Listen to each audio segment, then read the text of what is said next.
اللہ تعالیٰ کی قسمیں کھاتے ہیں اپنی امکانی حد تک.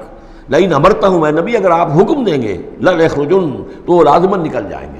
آپ حکم دے دیے میں ہم حاضر ہیں، ویسے میری یہ مجبوری ہے، یہ میری تکلیف ہے، یہ مسئلہ ہے، ویسے آپ حکم دیں گے اگر تو میں بالکل حاضر ہوں.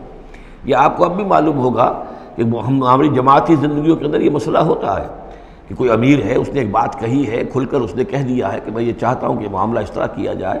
اب کچھ لوگ کرنے کا اتراتے ہیں، اچھا جی اگر آپ حکم دیں گے تو میں کروں گا. لیکن یہ کیا بات ہے؟ جب وہ امیر ہے آپ کا اور وہ بات کہہ رہا ہے تو اس کی بات کو آپ حکم کیوں نہیں سمجھ رہے؟ اسی طریقے سے حضور صلی اللہ علیہ وسلم نے جب فرما دیا ہے کہ نکلنا ہے، اب دشمن کے مقابلے کے لیے نکلو. اب وہ آپ چاہتے ہیں پی پی کال کر کے حضور ایک ایک کی خوشامد کریں کہ آئیے آپ ضرور نکلیے، خدا کے لیے ضرور چلیے، یہ حضور کرنے والے نہیں ہیں. وَأَقْسَمُوا بِاللَّهِ جَهْدَ أَيْمَانِهِمْ، اور یہ اللہ کی قسمیں کھا کھا کر کہتے ہیں اپنی امکانی حد تک لئن امرتہم، اے نبی آپ کا حکم ہوگا تو میں حاضر ہوں، لَيَخْرُجُنَّ ہم ضرور نکلیں گے.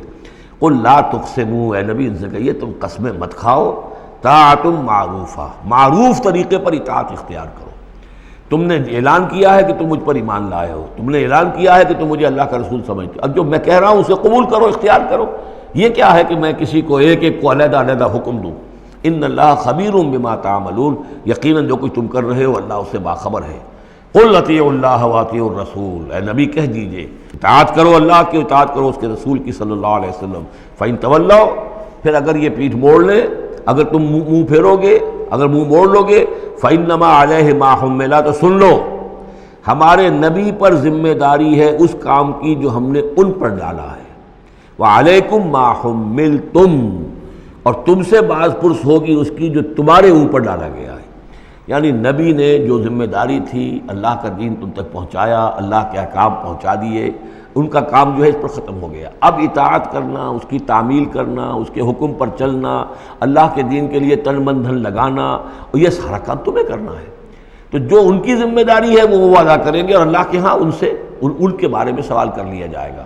اور جو تمہاری ذمہ داری ہے ظاہر بات ہے کہ اس کے جواب بھی تمہیں کرنی ہے. اس میں یہ بھی ہوتا ہے بسا اوقات کہ کسی شخص کو یہ گمان ہو جائے، ظاہر بات ہے میں نے آپ کو سنایا تھا کہ ایک شخص نے کہہ دیا تھا حضور سے اے دل یا محمد، اے محمد عدل سے کام لیجیے صلی اللہ علیہ وسلم. بڑی گستاخی کے ساتھ اس نے کہا، گویا کہ الزام لگایا کہ آپ یہ جو صدقات کی جو تقسیم کر رہے ہیں یا مال غنیمت تقسیم کر رہے ہیں اس میں آپ عدل سے کام نہیں لے رہے.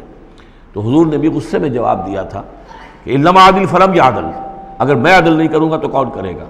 اسی طریقے سے ہو سکتا ہے کسی جماعتی زندگی کے اندر کوئی امیر ہے اور اس سے کوئی شخص یہ محسوس کرے اس کا ساتھی کہ مجھ پر زیادتی کی ہے، انہوں نے، امیر نے زیادتی کی ہے. کوئی بات نہیں، امیر نے زیادتی کی ہے تو امیر اس کی جواب دہی اللہ کے ہاں کر لے گا، اللہ تعالیٰ کے ہاں جواب دہی ہو جائے گی. اور اگر ہو سکتا ہے اس کے کچھ جو بھی نیکیاں ہے وہ تمہارے حساب میں اللہ تعالیٰ درج کر دے، لینا دینا وہاں ہو جائے گا، ڈیبٹ کریڈٹ ہو جائے گا.